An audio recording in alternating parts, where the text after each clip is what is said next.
पशु नहीं है। जितने की हम अगर विदेशों में जाकर के देखें तो उनकी पशुता, उनकी पार्श्विकता देख करके अपने आप को बड़ा धैर्य संतोष रहता है कि हम फिर भी कहीं न कहीं कुछ न कुछ रूप में मनुष्य हैं। आप शायद बहुत कम लोग आप में से विदेश गए होंगे। ये साधनात्मक दृष्टिकोण का और कोई तात्पर्य नहीं है। आप साधना क्यों कर रहे हैं? साधना ये करें कि आप लक्ष्मी के ऊपर नियंत्रण प्राप्त करके मनोवांछित लक्ष्मी प्राप्त कर लें, यही तो है।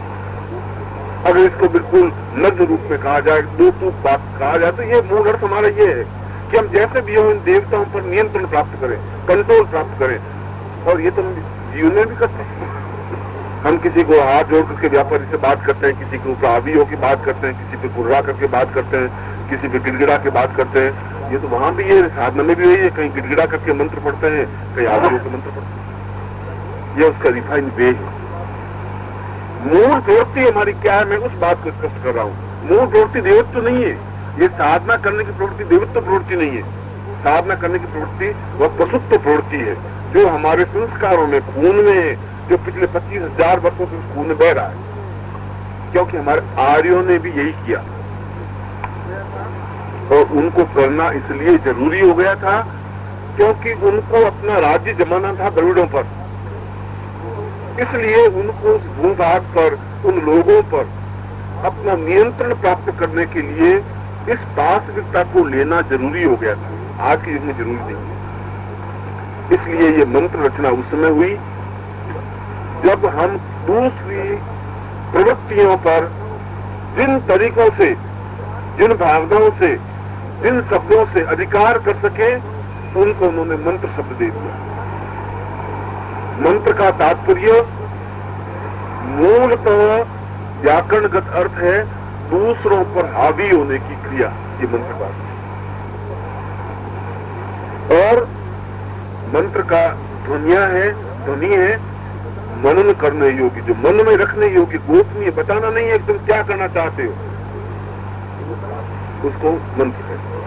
मंत्र का मूल तात्पर्य है दूसरों पर येन केन प्रकार हावी होना, और इस प्रकार से हावी होना के सामने वाले को पता नहीं चले, इसलिए उसको मनन कहा गया। और भूयाति गुज गोप्री तुम ग्रहणात्मक जपम, इतना गोपनीय ढंग से जपना चाहिए कि उस देवी को पता ही नहीं पड़े, तुरंत हावी हो जाए। ये मूल मंत्र का तात्पर्य है। ये बात बड़ी कटु जरूर है, पर ये बात दो टूक सकते हैं, मगर इसमें किसी प्रकार का दोष नहीं। ऐसा जीवन में होता ही है। यह जीवन में अपने अस्तित्व की रक्षा के लिए देवता लोगों ने भी यही किया। इसलिए मैं जब सब देवता प्रयोग कर रहा हूँ तो आपके मन में कल्पना है कि एक वैजयंती माला पहने हुए, हाथ में शंख चक्र गदा पद्म लिए हुए वो देवता है। ये देवता हम और आपके बीच में से ही है, चाहे महाकाली हो, चाहे महालक्ष्मी हो, चाहे महासरस्वती हो, ये हमारे बीच में से ही है। वो हमसे देवत्व में ज्यादा है, हम पशुत्व में ज्यादा है। हमारे अधिकार करने की प्रवृत्ति ज्यादा है, वो देने की प्रवृत्ति उनमें ज्यादा है, हमें लेने की प्रवृत्ति ज्यादा है। इसमें जितना ही जिस दिन हमें देने की प्रवृत्ति पैदा हो जाएगी उस दिन हमें देवत्व प्राप्त हो जाएगा, हम भी देवता बनेगा। जिस समय व्यक्ति ये मान ले कि अब मुझे देना ही देना है, इसलिए गुरु को देव कहा गया, क्योंकि उनमें देने की प्रवृत्ति है। जब उनमें देने की प्रवृत्ति आ जाएगी तब उसको देवता शब्द से संबोधित हमने करना। चाहे गुरु मनुष्य ही है, आपके बीच का है, आपके जैसा पारिवारिक व्यक्ति है, संस्कार युक्त व्यक्ति है, उसमें भी उसी प्रकार की सारी परिस्थितियों से थपेड़े खाता है, मगर फिर भी हमने उनको देवता कहा है। और देवता शब्द का तात्पर्य जो दे सके कुछ, किसी भी रूप। इसीलिए हमने शिव को देवता कहा, विष्णु को देवता कहा, ब्रह्मा को देवता कहा। मगर जब उन ऋषियों ने, और उन ऋषियों में भी एक ही ऋषि ऐसा क्रांतिकारी पैदा हुआ जिसने कहा कि ये शब्द चलेगा नहीं, ये मंत्र चलेंगे नहीं, इसको गोपनीय ढंग से जपने की जरूरत नहीं, यह हमने अपने आप को दबोच करके रखने की प्रवृत्ति है, ये उचित नहीं है। केवल एक ही तरीका है कि आंख में आंख डाल करके बात कही जाए, दो टूक बात कही जाए, चाहे सामने वाला ऋषि हो, चाहे मुनि हो, चाहे साधु हो, चाहे सन्यासी हो, चाहे देवता हो, चाहे भगवान विष्णु हो। हमें इतनी क्षमता पैदा हो जाए हम खुद अपने आप में इतना ऊंचे उस लेवल पे खड़े हो जाएं कि आमने सामने बात कर सकें। यह सबसे पहले इस ध्वनि को, इस क्रांतिकारी शब्द को विश्वामित्र ने प्रकट किया। और इन साबर मंत्रों की रचना विश्वामित्र के जमाने से प्राप्त सबसे पहले विश्वामित्र ने बिल्कुल नवीन दृष्टियों से मंत्र लिखे, बिल्कुल उन मंत्रों की रचना ही नहीं रखी जो यजुर्वेद में या सामवेद में, अथर्ववेद में, ऋग्वेद में मंत्र हैं, उन मंत्रों का सहारा लिया ही नहीं। उनका ये मंत्र पुराने हो चुके हैं। एक जमाना था कि जब तलवार हमारे बहुत काम आती थी, अब पिस्तौल बन गई है। पिस्तौल तलवार से ज्यादा ताकतवान है, क्योंकि 10 फीट दूरी पर भी आदमी खत्म कर लेते, तलवार वाले पास में आएगा जब खत्म करेगा। तो शस्त्रों में भी जिस प्रकार से परिवर्तन होते रहे हैं, इसलिए उन्होंने कहा ये मंत्र सब किसे पीटे हैं, इन मंत्रों से हमारा काम नहीं चलेगा। हम बिल्कुल नवीन मंत्रों की रचना करेंगे, विश्वामित्र नवीन मंत्र। और साबर शब्द मूलतः वैदिक शब्द है, उर्दू शब्द नहीं है। साबर का तात्पर्य है जो आमने सामने खड़े होकर के हठपूर्वक और बलपूर्वक नियंत्रण में प्राप्त कर सके, उसको साबर कहते हैं। हठपूर्वक और बलपूर्वक जो नियंत्रण कर सके वह साबर है।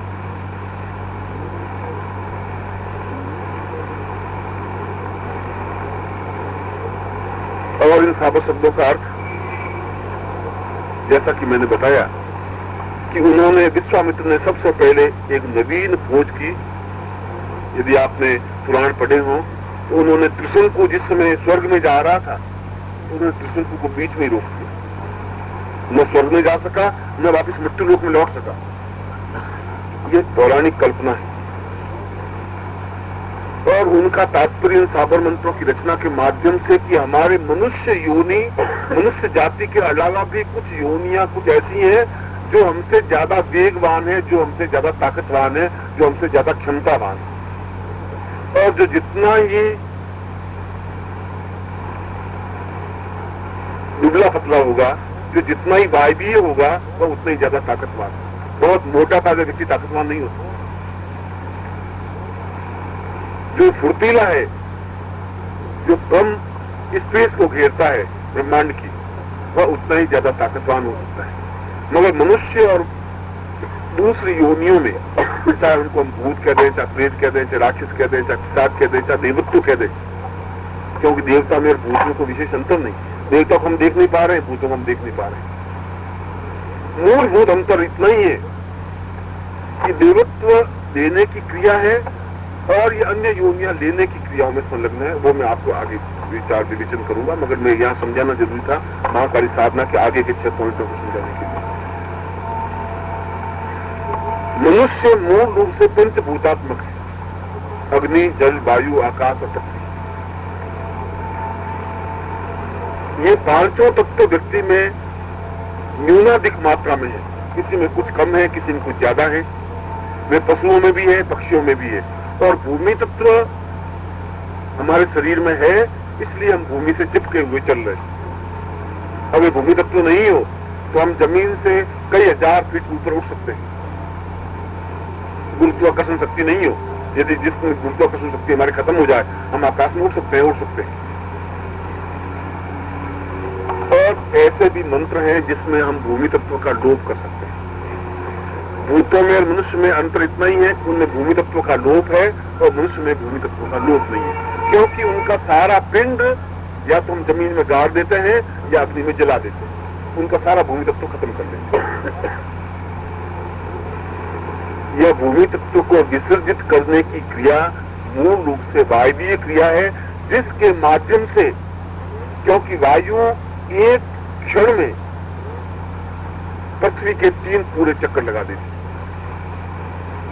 पूरे पृथ्वी के, जहां हमने ईथर शब्द सुना हो, ये हम जो रेडियो, टेलीविजन और टेप रिकॉर्डर सुनते हैं, खासतौर से रेडियो सुनते हैं या टीवी देखते हैं, ये टीवी देखने का मूल तात्पर्य वायु नहीं है, यह पूरे वायुमंडल में फैले हुए ईथर पदार्थ है। अगर आप साइंटिस्ट हैं, आप जानते हो, ईथर शब्द सुना होगा। और ईथर के माध्यम से बिंब आ सकता है जो हम टीवी में देख सकते हैं। उद्घोषिका दिल्ली में बैठी हुई न्यूज पढ़ रही है और हम उसका चित्र यहाँ देख लेते हैं। सैकड़ों मील दूर उसका चित्र उसी एक क्षण के 100वें हिस्से में यहाँ बैठे बैठे देख लेते हैं। यह चित्र और बिंब जो आता है वह ईथर के माध्यम से आता है, आवाज आती है ईथर के माध्यम से आती है, और ईथर की गति है सेकंड के 100वें हिस्से में पूरे पृथ्वी के 3 चक्कर लगा देती है। और व्यक्ति जिस क्षण भूमि या गुरुत्वाकर्षण का लोप कर लेता है वह ईथरमय बन जाता है, अपने आप में ईथर युक्त बन जाता है। किन तत्वों के माध्यम से हम भूमि तत्व का लोप कर सकते हैं? ये विचार और ऐसे विचार जिन साधनाओं के माध्यम से प्रकट हुए उनको साबर साधना है। साबर साधनाओं में व्यक्ति उन योनियों का सहारा लिया, उनके माध्यम से कार्य संपादन किया। उनका केवल देवताओं को प्राप्त करने, देवताओं को प्रसन्न करने से कुछ नहीं होगा, उन योनियों का भी सहारा लिया जाए। हम अगर अपने जीवन में नौकर रख सकते हैं और नौकर के माध्यम से जीवन को ज्यादा सुखी कर सकते हैं, उन योनियों को भी नौकर के रूप में रखा जा सकता है। ये उन्होंने एक नवी युक्ति निकाली। देवताओं को रखा नहीं जा सकता क्योंकि देवता वासनाओं की पूर्ति में सहायक नहीं है। यहां समझ लीजिए थोड़ी बात। मनुष्य की वासनाएं हैं, मनुष्य में इच्छाएं हैं, हम में इच्छाएं हैं, ये होना चाहिए, मकान होना चाहिए, वैभव विलास होना चाहिए। देवताओं में वासनात्मक प्रवृत्ति नहीं होती। जहां वासना नहीं है वहां देना ही देना रहता है, जहां वासना है वहां लेना रहता है। क्योंकि मनुष्य मूलतः उस भोग को जीना चाहता है जिसके माध्यम से वह ज्यादा संपन्न हो सके, ज्यादा ताकतवान बन सके। ये मैंने घटना नहीं है, ओछी घटना नहीं है, व्यर्थ और बेमानी घटना नहीं। और उसके माध्यम से उसने देखा कि वह जीवन को ज्यादा सुख नहीं हो सकता है। उसके जीवन में वह चाहे हम 4 नौकरों के माध्यम से काम कराएं, पैर दबाएं, घर के बर्तन साफ करवा दें, पानी भरवा दें, प्रिंटिंग पेज चलवा दें, या भूतों के माध्यम से भी कर सकते। वो व्यक्ति देख नहीं रहा है, चल रहा है, सारे जीवन के घर के क्रियाकलाप चल रहे हैं, इसमें कोई दोष तो कुछ नहीं। हमने कोई नियम नहीं तोड़ा, हमने कोई कानून तोड़ा नहीं, हमने किसी को नुकसान नहीं पहुंचाया। और दूसरी बात यह कि भूत जहां भूत से लगाऊं वहां डरने की कुछ जरूरत नहीं है। वहां ठीक वैसी आकृति, वैसा ही रंग रूप जैसा आप और हम हैं, ठीक वैसी है। वे ज्यादा इस प्रयत्न में रहते हैं कि हम मनुष्यों के संपर्क में आए, उनके लिए अनुकूलता प्राप्त करें, उनकी इच्छा रहती है। किसी व्यक्ति को भूत लग जाता है, ऐसा हम कई बार सुनते हैं, पढ़ते हैं। बिल्कुल साइंटिस्ट दृष्टिकोण वाले उस बात को नहीं मानते, और नहीं मानते वो साइंटिस्ट मेरे सामने आए, मैं इसको प्रूफ करके दिखाऊंगा, क्योंकि मैं उसको भूत लगा करके बता सकूंगा कि भाई तू देख। एक ने मुझे प्रश्न में ये पूछा है कि क्या साबर साधना के माध्यम से महाकाली को प्रत्यक्ष किया जा सकता है, ये प्रश्न। और मैं कहता हूं कि हाँ, किया जा सकता है। और बहुत साबर मंत्र मैं लिखवा देता हूं अगर आप चाहें तो।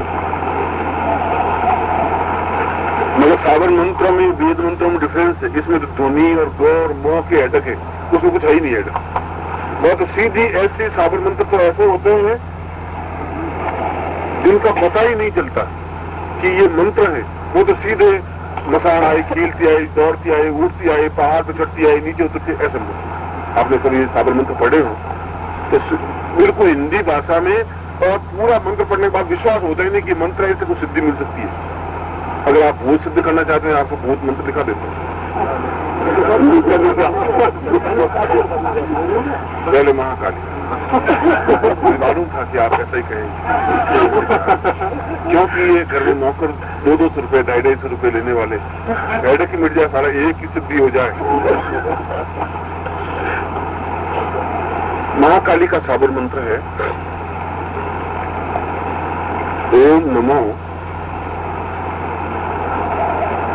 काली कंकाली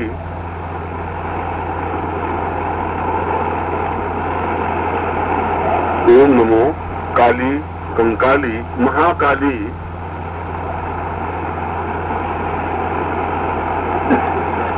दोनों हाथ बजावे ताली, ये सारे मंत्र ऐसे ही होते हैं।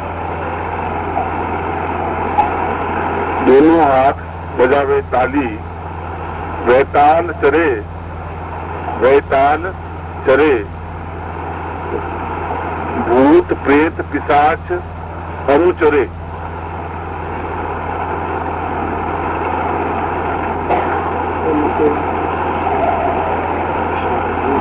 अनुचरे, खप्पर भरे,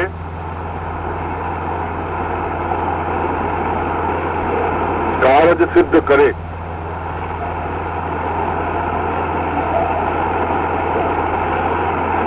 जो न करे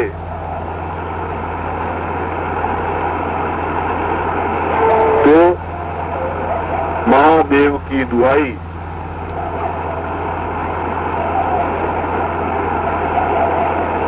सबद साचा, सबद साचा, पिंड काचा, पुरो मंत्र, ईश्वरो वाचा, ईश्वरो वाचा। मगर एक बात और ध्यान दें कि प्रत्येक शब्द अपने आप में मंत्र है। अ से लगा के अ तक कोई अक्षर बोलते हैं तो मंत्र है, बीज भी तो मंत्र है, रीम क्या है। और यदि मैंने एक छोटा सा उदाहरण देकर के समझाया था कि यदि आप में से कोई व्यक्ति खड़ा हो और मैं तो यहाँ बैठा हूँ, मैं तो आपको कुछ कहता नहीं, और एकदम से आपको माँ की गाली दूं, आपकी माँ को बुरा भला कहूं और बहुत गंदी गाली दूं, तो आपको गुस्सा आएगा और वो हाथ में पेन है तो आप मेरी तरफ हैं आएगा। ये क्यों आया गुस्सा? क्योंकि मैंने एक मंत्र बोला। जो गाली तो थी, आप उसको गाली कहते, मैं तो उसको मंत्र कहता हूँ, क्योंकि मेरा तो उद्देश्य आपको गुस्सा दिलाना था, मैंने आपको गुस्सा दिया। तो अगर गाली भी मंत्र हो सकता है तो ये तो 100% मंत्र है। प्रत्येक शब्द मंत्र है। मगर साधारण मंत्रों के बारे में तो कंफर्म भी नहीं होता कि सारे मंत्र हैं या इनका रिसर्च हो सकता है, मगर उन मंत्रों से ज्यादा तेजस्वी और प्रभावकारी मंत्र। इसका प्रमाण ये है, इसका प्रमाण अथवा कि आप सर्प अस्थियों की माला से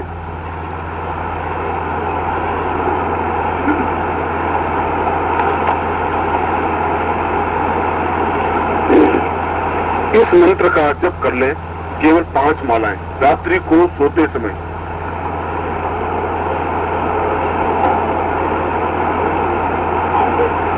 रात्रि को 10 बजे के बाद में किसी भी समय काले आसन पर बैठ जाएं, काले वस्त्र धारण कर लें, काली धोती, और दक्षिण की ओर दक्षिण काले, दक्षिण की ओर मुंह करके और इस सावन मंत्र का पाठ कर लें।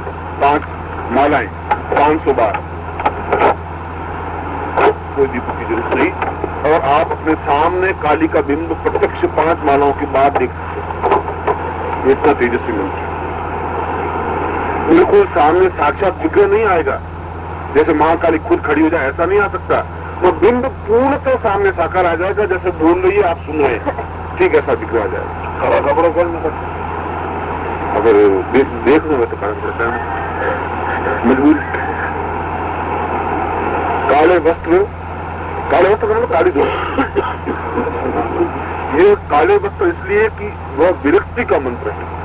ये काला रंग जो है विरक्ति का मंत्र है, बैरागी का मंत्र है, शमशान मंत्र है, शमशान वस्त्र है। इसलिए काला आसन, काली धोती, दक्षिण की ओर मुंह, सपत्तियों की माला। ये माला गुरु आवश्यक नहीं, माला से जिसकी माला नहीं चलेगी बोली, दूसरी माला चलेगी नहीं। वो सर्वस्तियों की माला अगर देखनी है तो यहाँ पड़ी होगी, देखी तो है।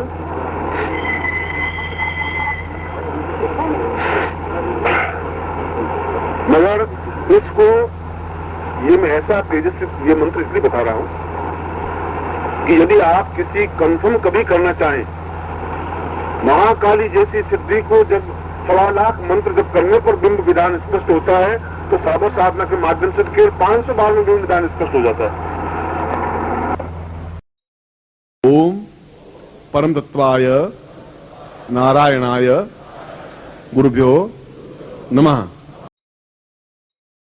ओम ह्रीं मम प्राण देह रोम प्रतिरोम चैतन्य जाग्रय ह्रीं ओम नमः। ओम भूर्भुवः स्वः तत्सवितुर्वरेण्यं भर्गो देवस्य धीमहि धियो यो नः प्रचोदयात्।